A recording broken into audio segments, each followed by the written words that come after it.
Welcome to episode number 36 of the Mighty Morphin Ranger Danger podcast. The podcast where we watch an episode of Mighty Morphin Power Rangers, and then after that we talk about it. You know, we keep saying we're going to have a better intro than that, but it doesn't come. We really should, sit down one time and just write it. Yeah. Rather than thinking about it 30 seconds before we start talking. Yeah.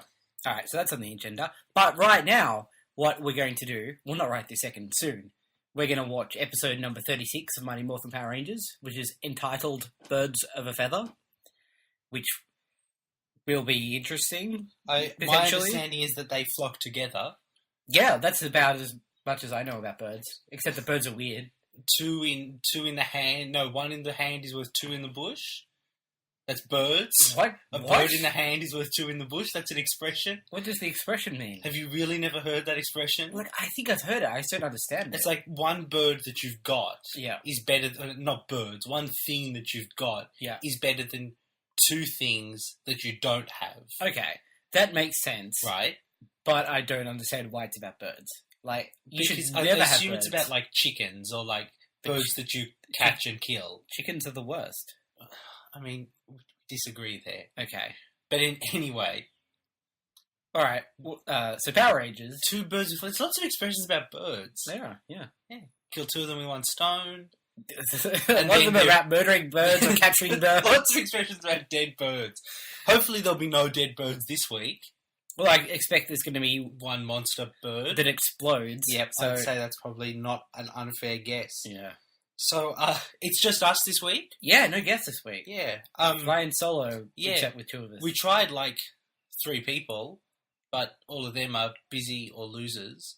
Yeah. Both. None of them are losers. They will all probably be on the show in future weeks. So I can't call them losers, is what you're saying. Yeah. Okay. Maybe not. All right. But so it's just the two of us this week? Yeah. Do we have something to talk about before we watch our episode? We got emails this week. Whoa, what? Now, we got 2 emails this week. Oh! Now, record scratch. I can't do... We discussed this earlier today. I can't do a record scratch noise. What I'll do is I'll put a real one in back there. Okay. And it'll make me seem like I'm doing it with... Yeah, anyway. I haven't read these emails because the prospect of opening emails terrifies me. Okay. See, I work in a job where I have to open about 100 a day. Oh, yeah, absolutely me too. I just am terrified of every one of those. Okay. So that sounds like a hard way to live your life. Every part about my life is a hard way to live my life. I'm just going to pass you my iPad with the 2 emails. Oh, I get to read them. You can read them. Okay, this is extensive. Dear Ranger Danger, I found your podcast This is from Jeremy with a G is the start of the email address, but it doesn't look like there's no sign off at the bottom. Okay. So Jeremy with a G, which is interesting. He said, I found your podcast through War Rocket Ajax. I think we have a few listeners from War Rocket Ajax. Yes, we wouldn't have mentioned that on the show because... It hadn't happened yet. Yes. Yeah, so if you're coming for War Rocket Ajax, thank you. Yeah, hello. Hope you enjoy our show. Yeah. I imagine you are if you're still listening 4 episodes after you came. Yeah, but so thanks for sticking around. Yeah. Okay, sorry. Found your podcast through War Rocket Ajax, and I fell in love almost right away. Binging on every episode in the space of 3 days. Wow, that's more commitment to us than I have. Yeah, that's messed up. Yeah. Whoa, hey, come on. Don't say that about one of our few fans. Sorry, Jeremy. You've inspired me to not only rewatch Power Rangers, but also Zio Ranger for the first time to see how the two differ. That's a good idea. We should do that one day. We should. I intend for us to at some point do that. That'll be a special episode at some point. Yeah. We better do it before we get through Zio Ranger, actually. Yeah, and also the original pilot was on Comics Alliance recently, so we should watch that as well. Yeah, that's also on the list. Yeah. Alright, back to the email. I'm really looking forward to you guys getting to Turbo. Okay, so you and Michael are both excited about that. I'm the only person in the world who likes Turbo. Yes, that's correct. I was 6 when Turbo was on, okay? I have an excuse. And later seasons after I stopped watching the show. My question is, what is your favourite part of an episode of Power Rangers? The social scenes at the beginning and end, the unmorphed fights, the morphed fights, or the Zord battles? Or is it some other part? I think I can say that my favourite part is Bulk getting slimed. No, it's not. That's a lie. That's a lie. Stop lying to our listeners. It's a horrible lie. That's no one's favourite part. No, that's awful. I don't mind the social scenes. Yeah. And I feel like they've been getting a lot better recently. Yeah. But they're certainly not my favourite part. I love them. I love the scale modelness of the Megazord fights. Yes. I think there's something beautiful about how like put together and constructed they are. I like a good morphed fight. Yep. Almost more, I think, than I like a good unmorphed fight. Although I think that changes as we get later on in the show. Yeah, I think I appreciate a lot of the unmorphed fights, I think, because I really like seeing the natural talents of these actors, which is their fighting skills. Like, they're not really actors, you know? They're martial artists who are acting. They're basically stuntmen, and I like them seeing them work their craft, because that's the one part of the show where they're doing things better than most people could, you know? That's fair. And I also love the Reader's Moon Palace scenes, because it's a really good sort of microcosm of the craziness of the show. Yep. These strange... There's a moon witch and a griffin lion in gold armor, and... That's right. It's just pure unbridled craziness, you know? And I think that's what I love about the show, especially now. Like, as a kid, it was, you know, about the power fantasies, I guess, you know? It was superheroes, big robots, all cool. But for me now, what I love and why I guess I can still handle coming back to it every week is because it is so crazy. Yep. And the creativity is so great because, especially with children's shows, so many of them are formulaic, you know, and it's very predictable. But you can really see, especially in the Japanese stuff, just an unbridled creativity shining through. Okay. And Jeremy with a G goes on to say, feel free to skip this last bit if you like. What? Too late. But I'd also really appreciate it if you were to shout out my podcast, Last Time on Video Games, at www.lasttimeonvideogames.com. We play an old NES or SNES game every week, one that you can get on Wii Virtual Console or some other legitimate source, and review and discuss it. Oh, that sounds like a fun time. Yeah. We have not checked that out yet on account of we are only just reading this email. Yeah. But we definitely will check that out, and I'll put that link in the show notes for anyone who didn't catch it. Done. He says, keep up the great work, and thanks to Hours of Entertainment. You are so welcome, Jeremy. Thank you very much. Thank you for sending us an email. And next email is from Brandon M. Lau, who I think is another WRA listener. I recognise the name. So I think he might have even written to Rocket Ajax. It sounds familiar. Yeah. Somehow. Okay. Anyway. He says, Dear Range Danger Podcast, my name is Brandon Lau. I discovered your show last week thanks to Will Rocket Ajax. There you go. Hey. And I just wanted to let you know that I've since become wildly addicted to your podcast. That sounds mostly positive. I'm not sure wild addiction is... Sounds a little dangerous, really, doesn't it? Well, I think if you're going to get addicted to something, get addicted to Range Danger Podcasts. That's what I always say to the kids. That's half of a good drug message. I think it is. I think it's because you guys essentially talk about the show in a manner that I think I would if I sat down to watch it every episode over again. Oh, I think that's a compliment. When I was a kid, MMPR was my favourite show. I dropped off after Time Force, but I've since then kept up with the show in varying degrees, which I think is true of most people who got That's the Power just Rangers. about identically true to me, yeah. Yeah. I was a bit before Time Force because I'm a little bit older than you, but yeah. I have 2 questions I want to ask. Oh, good questions. Since you advertise your podcast on WRA, I take it both Matt and Michael, since you and I, are into comics. What are some of your guys' favourite comics and recommendations? Ooh, That's a big one, because we're definitely both very into comics. Probably more than we are Power Rangers, to be perfectly honest. Yeah. I mean, I'm trying to think of anything that aren't the usual set of recommendations. You know, I was just unpacking some of my stuff today, and I've taken to a system where I've got a shelf, or 2 shelves on my bookcase, which is like my curated picks, which is the best stuff. And there's a lot of sort of stuff you'd expect on there. There's Saga, Why the Last Man, Ex Machina, going through all the Brian K. Vaughan titles. Anything Matt Fraction, right? Anything Matt. So I've got Immortal Iron Fist up there. Hawkeye is up there. That science one. The Five Fists of Science. That's it. What else is on there? I've also got Daredevil. Heaps of Daredevil. So that I really love both Bendis and Brubaker's stuff, as well as Buck Wade's recent run, which is great. We're looking around my room at my stacks of comics, trying to find... I love DMZ by Brian Wood. That's a really good time. Most things Grant Morrison writes are pretty good. Yep. Although maybe not the best place to start. No. Like, I think All-Star Superman is the best Superman story ever written, but you should probably never start there. Yeah. But if you're looking for someone to start with Superman, I would go Superman Birthright. Absolutely, which is also by Mark Waid, isn't it? Yes, it sure is. That's a spectacular Superman book. I mean, to recommend comics, we really need kind of a more specific... Yeah, like, we could talk for a whole episode about this stuff. If people want Ultimate us to talk Spider-Man about by comics. Bendis, I think, is a great place to And start has with been a superheroes. great place for 200 issues. Yep. Yeah. Runaways, another Brian K. Vaughan book. Although it dropped off a bit in the middle there. Well, when Vaughan was writing it, Yeah. I think it was consistently amazing. All of Young Avengers. Yes. It's great. Yeah, look, if you are not into comics and would like a more specific idea of comics... Yeah, I think that's if you guys want recommendations for us, and you want, like, a character to start with, or a particular type of... Because, like, I have a lot of comics that I love that Captain Marvel, we didn't mention Captain Marvel, Ms. yep. Marvel, I've heard, is very good, but have not read yet. Absolutely. Yeah, there's lots of non-superhero comics that I've got that I love, so yeah, just tell us some things you're into, and we'll give you some comic recommendations. Yeah, we can absolutely do that. Yeah, we can talk for a long time. There's also I found out the Power Rangers comic, we discussed the Free Comic Book Day issue last week or the week before. Yes. The first one of those is out, I think will be out by the time you're hearing this. Okay. So I imagine you can get that at most comic book shops, or I suspect it will be available online. Yeah.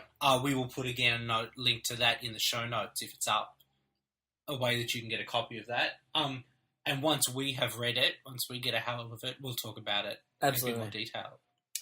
The second question is, are you guys aware of Linkara and his History of Power Rangers show? Are you? No. Okay. Linkara is a YouTube person. Okay. Who... A person who uses YouTube. He's not made of YouTube. A person who puts videos on YouTube. Okay.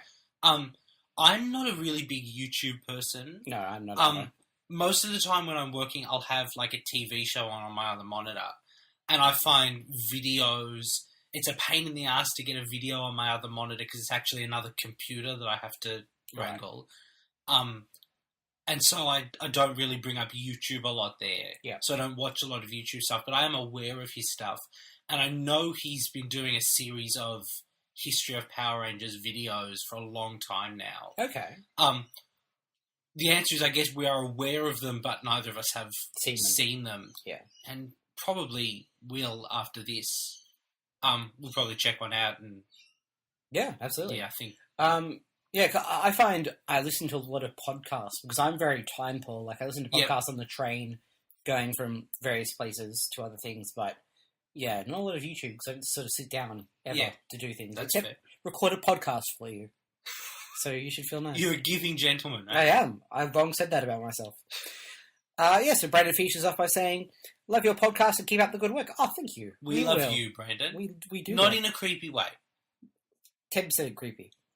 As Zordon would say, may the power protect you. Oh, that's nice. That's sweet. Okay. Thanks, guys. Listener mail. Oh, that was fun. I like getting emails. Yeah, send us more emails. Yeah. I mean, not necessarily the two of you who have just sent us emails. Although if you can. Feel free. Yeah. But, yes. Anyone who's listening, send us emails. If you've got questions, we're happy to answer them. There's one other thing that I want to mention while it's kind of timely, and it actually won't be timely by the time this goes out. A new picture was released, I think, this morning. Yeah. There's a Power Rangers convention or a convention about to happen. Is that Power Morphicon? I don't know if it's Morphicon or if it's something else. Okay. But that Austin St. John, Walter Emmanuel Jones, and David Yost are all at. Oh, wow. And so this picture that's cool. Was them about to go on a news show this morning. Yep. And we'll put a link to it in the show notes. I imagine if you're a Power Rangers person, you've already seen it. Zach has not aged. I was just thinking, like, of those two guys, two of them have very visibly aged. Yep. And one of them could possibly still play his character seamlessly. Yeah, it's just... Yeah, it's kind of weird, isn't it? It is weird. And Austin St. John is looking a lot fitter than the last time, kind of, I think he was... Yeah, I mean, he's still a larger gentleman, but it's sort of like splitting difference between muscle now. Yeah. Muscle and fat now, so. And he's, he doesn't... I don't think if you pointed him out and said, who did that guy play 20 years ago? Yeah. I don't think people would get to a Power Ranger. Yeah. But, he's looking pretty good. Yeah. And David Yost is skinny. Yeah. Like, he's in good shape. He's in good shape. His hair's going away a little, but... Yeah, besides that, that's a thing that happens to... some people. Yeah. The other two are practically bald, so... So, were they there promoting something specifically? Yeah, they're at this convention I think it's in Houston, whatever it is. Okay. And so they went on the local news show... To promote the convention? To promote it. Like, the local morning show.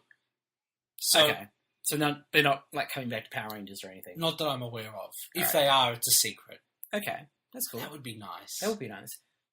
Yeah. It's a pity they don't have Amy Jo Johnson there as well. I think, she's come around recently to conventions and not being desperately ashamed of her heritage, where she came from. What made her famous? But, famous. But, anyway, it was nice to see this morning that come across my kind of feeds and go, oh. Yeah, that's nice. Yeah. They look happy. And it's good to see those guys together and happy, Yeah. Especially David Yost, because he had a hard time in Power Rangers. He did have a hard time. Him being able to come back and hang out with people that he worked with and look happy is very gratifying. Yeah. So we're going to go watch episode 36, Birds of a Feather. Yeah. You guys, I'm sure, know how to do that if you're interested in doing that. Yep. Or if you're not. And we'll be back in a sec. See you soon. Welcome back. We just watched episode number 36, Birds of a Feather. We sure did. I can't decide whether I loved or hated it.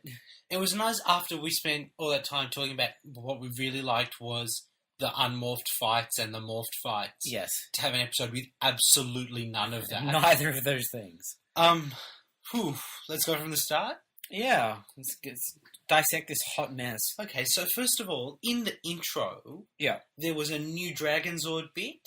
I think maybe. I think it was more new Titanus stuff. Yeah, which was in the intro before, I guess, to make up for the space loss by not having Tommy in it anymore. I can only imagine so. Yeah, because Jason David Frank does not appear at all in this episode. No, which is weird because they ended the last one on that kiss between him and Kimberly. Yeah, that seemed almost cliffhangery. Even though he's not going to be a Power Ranger anymore. Yeah, it's weird that he doesn't get to hang out. Yeah. Mind you, this episode has barely any of most of the Rangers. Yeah. So, except Zach, who gets a decent amount of screen time. Yeah. So Zach is teaching a class some of his trademark hip hop keto. Yeah, he's cultivating an army that uses hip hop keto. I mean, I think it's just teaching. I don't know. Anyway, one of his kids, who I think is named Cameron. Yeah, that sounds right. Has some sort of self-esteem issue. Because Zach says to him, why don't you show this new technique? He's like, are you sure you don't want some other kid to do it? And it's like, no, I specifically said your name. I mean, I thought that was obvious. I don't think that happened in the episode. I mean, it was implied, okay? Bulk has a martial arts protege. Which raises many questions. Like, why is Bulk actually a decent coach at martial arts, or at least at the fighting side of it, if not the ethical side of it? Because this kid is really good at martial arts. Yeah, I mean, I don't know. Maybe the kid is just naturally gifted at, kung fu or karate or... It's karate. Okay. And what is his character motivation for wanting to train a young man in karate? He wants one of his students to beat one of the Power Rangers students. Because then he will be the victor and all the girls will love him. Okay. My question is, this kid is called Biff. Yeah. If the timeline is right, that means if my timeline is right, someone saw Back to the Future and thought, yeah, Biff is the name I want to give my child. Yep. The timeline, I think, about works, because that was what? The mid-80s. Mid-80s. Yeah. So, yeah, I think he's the child of a very negligent parent who named their child after the horrible, horrible character of Back to the Future. Yeah. Yeah. That's a strange choice. So, readers... they don't fight at that point, do they? Not really. He does some intimidation, kind of... Yeah, so you find out that Biff is a bit of a bully, or at least he's sort of following in Bulk's footsteps in that way. Yeah. I think it's pretty cool that we get Zack as a mentor here, though. Yeah. He makes a pretty good Mr. Miyagi. Like, we get basically... This is more or less the Karate Kid. Yeah, just done cheaply and quickly. In 7 minutes. Yeah, and without any of the interesting bits. Yeah. So, yeah, he kind of is intimidatingly kind of good at martial arts, but... Yeah. So, on the moon... Yeah. You have to sort of psych yourself up to it. Rita has created a monster named Hatchasaurus. Yes. And at this point, all we know is that Hatchasaurus is going to do something. Yes. It's going to destroy the Dragon Zord specifically. Yeah. Which, I mean, I guess, that seems like a reasonable thing for it to try to do. So, Zack and Cameron are talking. We go back there. And there's an upcoming martial arts tournament of some kind. And Zack and Cameron and Biff will be competing in it. And Cameron says to Zack, what if he cheats? Not like, what if he's better than me? Or what if, I lose in the first round to someone else? It's just, what if this dude cheats? So Bulk and Skull have clearly got a reputation. Well, yeah, I was going to say, given that he's training with Bulk and Skull, I think there's a fair assumption to be made that he's not on the up and up. That's pretty reasonable. But Jason gets a message from Zordon. Yeah, as the competition's about to start. Yeah, with the most generic message ever that could be in any Power Rangers episode, which is, Rita sent a monster to Earth. Teleport to the command center right away. And he replies with, I'm going to go get the others. Yeah. Which is not what Zordon told you to do. He said right away. That means you push the button straight away. But it's probably useful that he got everyone else. Yes. So there's a bit of, like, Zack tells Cameron he has to leave. And Cameron's like, dude, what the fuck? But there's potential drama there that probably isn't going to be milked in any sort of way. It really isn't. So they go, and Zordon says the most amazing sentence I've heard in 36 episodes. Rita has buried a bird-like monster named the Hatchasaurus. Wait, let's break this down. She's buried a monster. Yep. What? Like, why would she bury it? Only to have it unbury itself to attack the Earth. Named the Hatchasaurus, which is great. Yeah. In the ground near the power plant. Now, look, let's be honest. The reason for this is that they've got footage of this monster coming out near some electrical wires. Yeah. And they need an excuse to show us that on the viewing globe. Except they don't. They don't need an excuse. It can just be near a power plant. That doesn't have to be a plot point. It's controlled, Zordon tells us, by an internal computer named Cardiotron. Guys, I paused and rewound to make sure that I'd heard that sentence correctly. There was another record scratch moment there. I mean, God almighty. An internal... And, look, I'm going to spoil it for you. When we see Cardiotron, it doesn't look like a computer. No. There's no part about Cardiotron that makes it a computer. Yeah, there's no digital element to it. It's just a weird sentient heart. It's got flashing lights, but they could just be its weird demon eyes. Yeah, absolutely. No one would have questioned it. Yeah.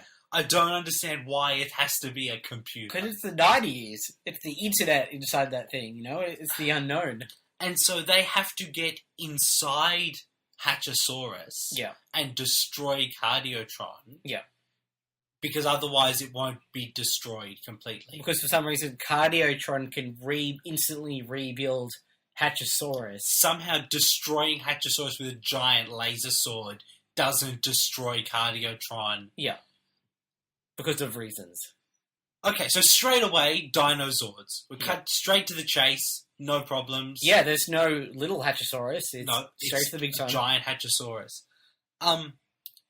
They summon the Dragon Zord.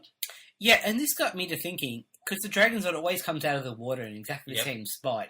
Do you think the people that work at that factory by the water are constantly really shitty that every 2 days... As soon as they hear... Dun, dun, dun, dun, dun, they go, oh, gee. Quickly to the bunker! Pack everything up. It's just, Hatchasaurus drill. Stop important work. We have another Dragon Zord incident. Yeah. He's probably going to drag his giant drill through the here place, so... Now, that... Make sure you're wearing a helmet. That threw me, because I'd forgotten... It's been a while since we've watched an episode. Yeah. I'd forgotten that Tommy had lost his powers. Yeah. So I thought, that's weird, they're summoning the Dragon Zord and no Tommy. Yeah. And then it clicked over in my mind that we're never going to see him again. Yeah. So... Yeah, that was kind of a weird... It would have made more sense if we'd watched last week's last week and not had a bit of a gap. Yeah. But so I guess it's handy that they can still summon the Dragon Zord without Tommy. Yes, it is. Because Jason's got Tommy's powers. Kind of. Whatever exactly that means. It means that he's on a first-name basis with Dragon Zord. Yeah. To the point where he doesn't call it the Dragon Zord, it's Dragon Zord, Yeah. like Craig. James T. Dragon Zord, Esquire. Yeah. Yeah. Mr. Paul Dragon Zord. So, Hatchasaurus Yeah. doesn't really look like a bird. I mean... No, well... He's got some birdy bits. Yeah. But I wouldn't describe him as bird-like. Did you ever read or watch Animorphs? Matt, if you look up there, I will have every Animorphs book.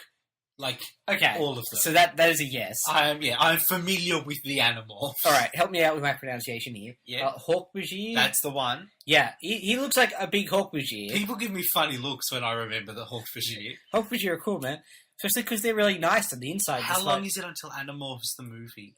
Oh. If we're at Power Rangers the movie, it must be soon. Oh, man. I love Animorphs more than I watch Power Rangers. I could do an Animorphs podcast. The problem is that Animorphs is legitimately compelling drama. Yeah. So it would be less funny for us to talk about. Yeah, I feel like we just read through it and be like, yeah, that's good. It'd just good be like stuff. a regular book club where people read, like, emotionally touching shit. Yeah. Yeah. There's no moon witches. So write in if you want us to start the Animorph Book Club. Yeah, Animorph Danger. So he looks like a giant Hawkbajir with an island on his back. Yeah. Because I guess he took some of the ground with him when he got up, except for the fact that it's also there when he reforms his entire body. Don't ask questions. You must have learnt that by now. Yeah, that's fair. It is dangerous to ask questions. So yeah, he looks like a bird about as much as a Hawkbajir looks like a bird, which is not a whole lot. Yeah. So... Also, he didn't really hatch from anything. Matt. I'm just saying, like, none of this is... Anyway, so... They basically, the Dragon Zord grabs the Hatchasaurus. Yep. The Tyrannosaurus does a cool, like, ground laser attack. Yep. That I don't think we've ever seen before. No, it's awesome. It is. It's like Black Canary's canary cry, basically, except he does it at the ground. And then the Hatchasaurus is destroyed. Yeah. And so Zordon then says, bring the Rangers here at once. It's bizarre. Like, because he could talk to them. Yeah. He doesn't need to bring them back. And, it looked like they may have been wearing different clothes. I didn't notice that, but it wouldn't surprise me the slightest. I'm not sure. Like, I'd have to go back and watch it again. Yeah. But I definitely got the feeling that they weren't all wearing what they were wearing 10 minutes ago. Yeah. Anyway. So the bits of the monster are coming back together again. Yeah. And we see, like, fleshy bits and sinewy bits, and it's all kind of a bit messed up. It's kind of gross. In like a good way. Yeah, it looks like a terrifying kind of thing. I've got here, the bits of the monster are coming back together. That's fucked up, is my note. Yep. Good note. So, okay. So, Rita does a spell. And what she says is, my spell will make you weak as you hear me speak. And what that means is that a laser comes out of her mouth, shoots to Earth, wraps around the Dragon Zord like a chain, and it doesn't paralyze him, it just ties him up and makes it... in invisible energy. It's like he's got a chain around his arms and legs. So it's difficult for him to move, basically. So, I have questions. There's a lot of questions to be asked, yeah. One, yes. Why doesn't she do that all the time? Yeah, that is certainly question the first. It doesn't look like it's taking her a lot of energy to do, or like it's particularly difficult. I keep saying that I'd really like to see Rita actually use some magic powers. Having seen this, I think I might change my mind. Every time Rita uses magic powers, it just creates the question of why she doesn't constantly use her magic powers. Yeah. Second question. Yes. It's pretty explicitly tied to the sound of her voice. Yes. Except she speaks once and that's it. From the moon. Yeah. I don't claim to be a scientist, but what I am aware of is that if you are on the moon, Earth cannot hear you. See, I think it would have been kind of cool if it was a thing where it was paralyzed while she was speaking, so she had to, like, filibuster the thing. And just keep As talking. long as I am standing up, you cannot take the vote. That's right. Yeah. While I keep speaking, you won't be able to move the arms of the Dragon Sword. So I have to keep thinking things to say. Yep. Yeah, that'd This be great. is the text of a Dr. Zeus book. Yep. Yep. And they have to find a way to interrupt Ree's train of thought to free the Dragon Sword. That's good. Yeah. What we get I'm isn't worried good. that you turn Power Rangers into the West Wing. By worried, I mean, please, can we stop watching Power Rangers and watch the West Wing? So go on. Oh, man, talk about things we love. If we combine Power Rangers with the West Wing. Yeah. I have no idea how that show would work. There's no way possible that show could come together. All I know is It's that so good. the second Martin Sheen got in a Megazord, Martin my Sheen. head would explode. Okay, now hear me out. Martin Sheen for Zordon. Okay, yep. So you'd have, like, Josh and Donna and CJ And and Toby. Sam. Definitely Toby. Toby And Sam. That's it. That's my team of Power Rangers. Yep. That's, Oh, boy. There's a limited audience for a Power Rangers podcast, but there's an even more limited audience for a Power Rangers podcast that starts talking about the West Wing. Oh, man, I hope we get some fan art. Oh, I'm jumping to Photoshop. I'm making a note. West Wing Power Rangers. Anyway, where were we? Oh, Rita's spell is stupid and makes no sense. Yep. So Hatchasaurus destroys a building. Yep. That is so obviously just 4 sheets of paper. Yep. It, like, you can see it bend and it's completely hollow. Yep. It's probably the worst monster-sized special effect we've seen. I kind of love it, though. Oh, Like, yeah. It just looks fun. Like, I want to be up there in that suit, breaking pretend buildings and having a good time. I feel like if that was a thing that you could, like, pay $50 Yep. and you could go do that, Yep. that would be a good idea. I think we found ourselves I our might have business. to cut this bit out of the podcast Yeah. so that nobody knows and has this idea. Because you'd have to just get a warehouse out in the middle of nowhere. You paint the walls as, like, background scenery, like in the show. You Hire just... some dudes to dress up as monsters. Yep. And then you just hop in your robot suit, and then you beat the Punch shit out of the them. shit out of them. And then you have half an hour, you go back and you reset it for the next guy. Yep, done. Oh my god! This is the best thought I've ever had! So, anyway... But seriously, we need to talk to the bank you have to be alone. This is it's funny how much you're actually thinking, holy shit, that's a great idea. It is a great idea! Anyway, let's get back to the podcast. So, Godzilla just got huge. People are in the mood for this sort of thing. Anyway, Hatchasaurus has an electric hug attack. Yeah, which that happens. is kind of cool. Hatchasaurus is a really physical monster. Yeah. In a way we haven't really seen before. Yeah. Like, he knocks the Megazord down and jumps on the Megazord and starts just punching it. Oh yeah, there's none of this, like, slowly... I've got a laser attack. Or, Yeah. Yeah. He just wails on dudes. It's nice. It's kind of cool. Yeah. So, Jason can use the Dragonzord flute. Yeah. Which we learn because he uses it, and Dragonzord moves very slowly. He's trying to get there, but he can't. Yeah. Billy looks into the situation and No, says... hold on. I've got it written down. Have you I've got it written down too, yeah. He says, something's interfering with its mega receptors. Which, like, obviously it's a stupid bullshit name they came up with on the spot. Yeah. Dragon ears. Yeah. But it's not a Megazord. It's a Zord. Yep. So the Mega doesn't even make any Well, they're sense. just mega because they're large. Yeah, they're larger than regular receptors. How does Billy... I'm impressed that suggests that the actual flute, like the notes that it makes... Yeah. Like, it doesn't use, like, a Wi-Fi signal. Yeah. It actually hears those notes being played. Yeah, and that's responds. what... Yeah. It must be a really loud flute. Yeah. It must be really uncomfortable for the Rangers in the cockpit. So, Jason tries it again. Yeah. You just know he's the dude where if it doesn't work straight away, he clicks it 5 times. Yeah. So, the Dragon Zord is useless because it can't get there fast enough. Yeah. So they summon the Power Sword, Yeah. which kind of knocks it off, and it's pretty cool. Yeah, because the Power Sword comes down at the Rangers, and instead of getting to the Megazord, it just like slices away at the... Yeah, well, because they can't grab it like they normally do, it just hits Hatchasaurus. Yeah. It's the Power Rangers equivalent of Captain Marvel's Shazam. Absolutely. And it's awesome. So they use their Power Sword attack Yep. and destroy Hatchasaurus. Yep. Hatchasaurus comes back. Yep. This is at the point where I kind of appreciated the fact that it really gave you the sense that the stakes are increasing on the show. Yep. And things are beginning to get Despite out the of fact hand. that we've really seen the same fight 3 times. Yep. It does feel like it's leveling up and getting better. Jason says, looks like we've got to finish him again. Yeah. Jason knows why that didn't work. Zordon Does he, though? He's an idiot. Zordon explained it in as clear terms as is humanly possible. But, idiot.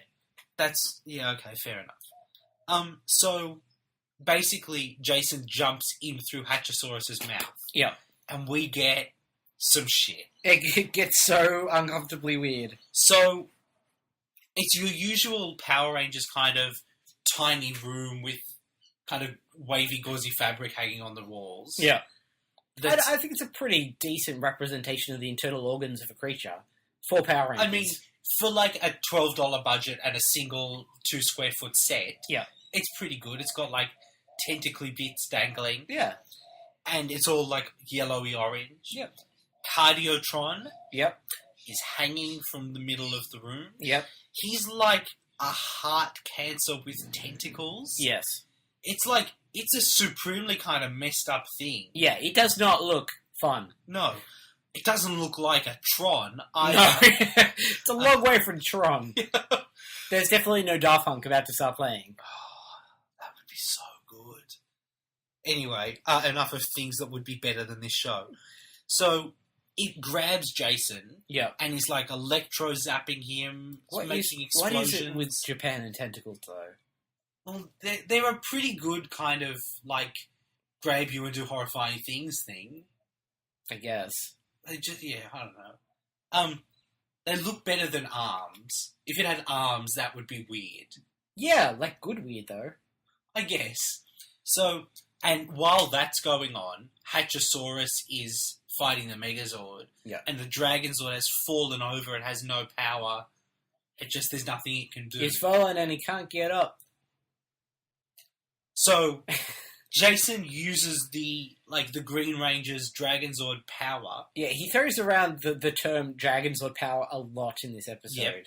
And basically what that means is he uses the flute. Yeah. And he gets the gold chest piece and the armbands. Yeah. And...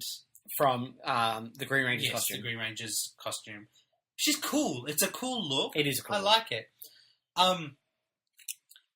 And I'm trying to remember how the sequence of events in which this happens. They destroy Hatchasaurus? No, well, what happens is, as soon as he levels up like that, that's right, the Dragon Zord gets up. Yeah. Which, it's a pity that he didn't think of that 20 minutes ago, straight away. Yeah. Somehow that breaks Rita's spell. Yeah.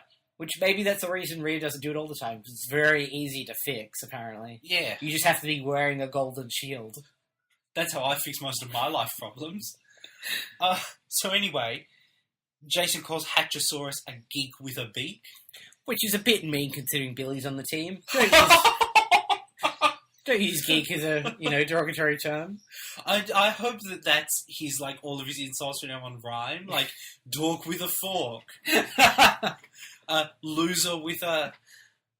Nothing rhymes. You really jumped into that one unprepared. Look, I should have thought about... I spent a couple of seconds on dork with a fork. Yeah. I should have spent a little longer before I started loser with a foozer. But anyway. So...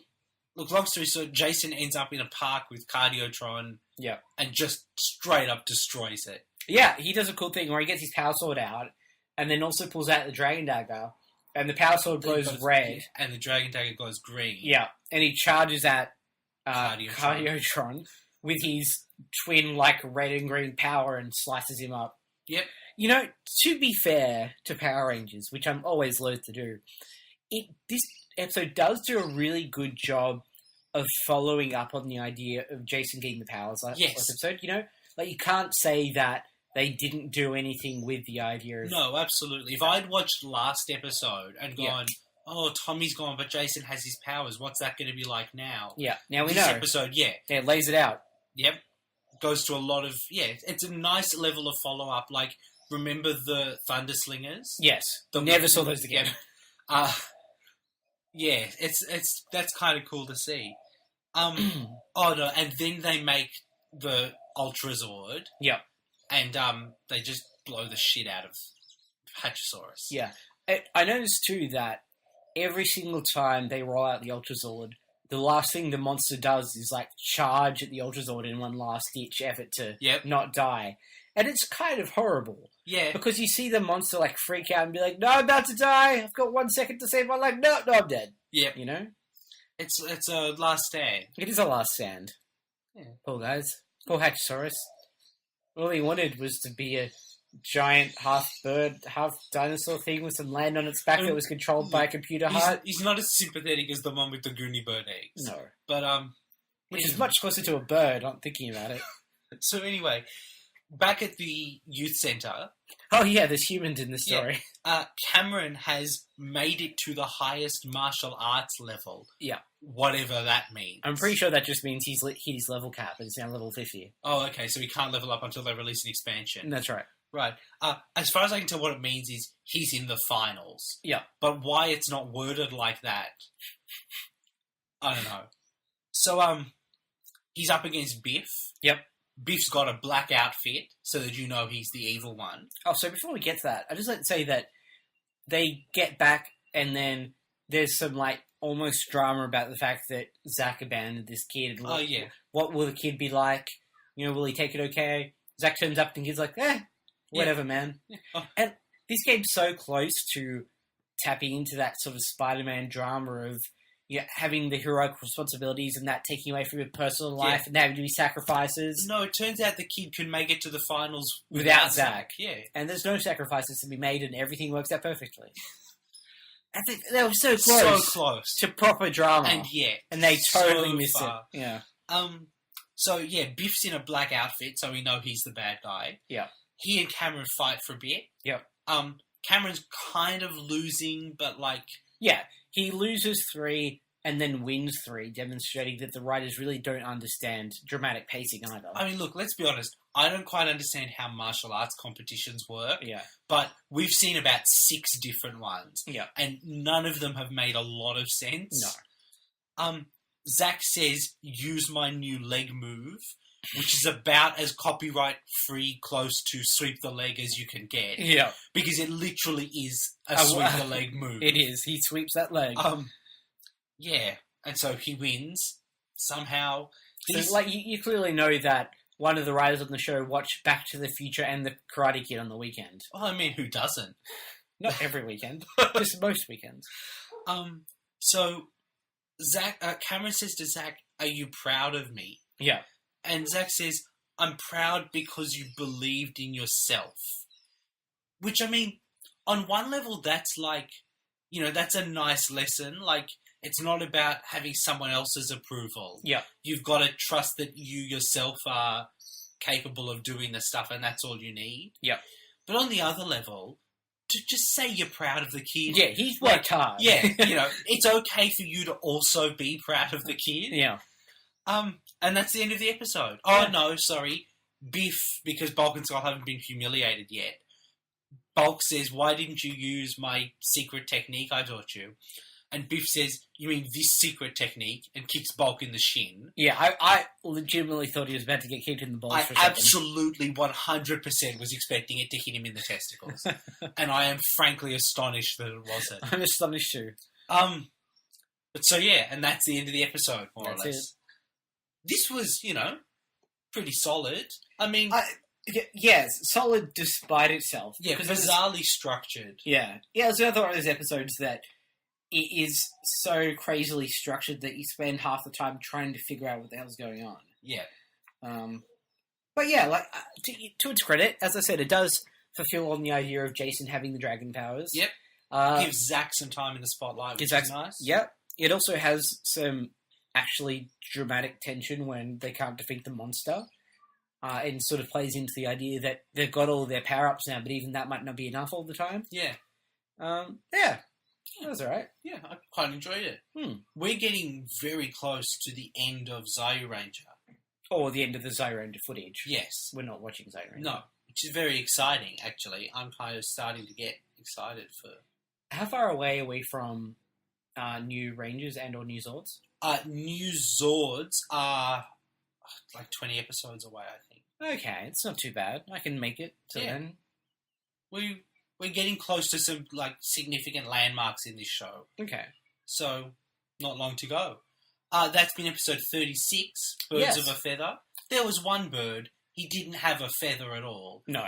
But, anyway, that was Ranger Danger title fact check. Fail. Yeah. Ba-bow. Yeah, myth busted. Thank you all for joining us this week. Yeah. I've put to you at the start of the show, so I'll tell you now. Okay. Our website is www.rangerdangerpodcast.com, where Michael compiles show notes that you can read and get more data on the stuff that we talk about. You could send us an email like we had this week, which was very nice. Yeah, we very much like getting emails. Yeah, that's rangerdangerpodcast@gmail.com. Yep. You can find us at RangerDcast on Twitter. Yep. We're also on Facebook and iTunes and YouTube. We're on all of those things. If you like our videos on YouTube, just give them a thumbs up. The YouTube on YouTube, don't just thumbs up the screen. I mean, do that as well, if you want. We put up the video, we put up the episode on YouTube at the same time as it goes up on iTunes. Yep. And it's just the episode at the moment. We haven't got anything special on YouTube. If we ever do, we'll let you know. Yep. But that's just if you don't like the podcast client, or if you use YouTube a lot, you can subscribe to us. And we just like to give you options and a way to check stuff out. Yeah. So thank you very much for listening, and we will see you next week with episode 37. Indeed, we will. Thanks for listening.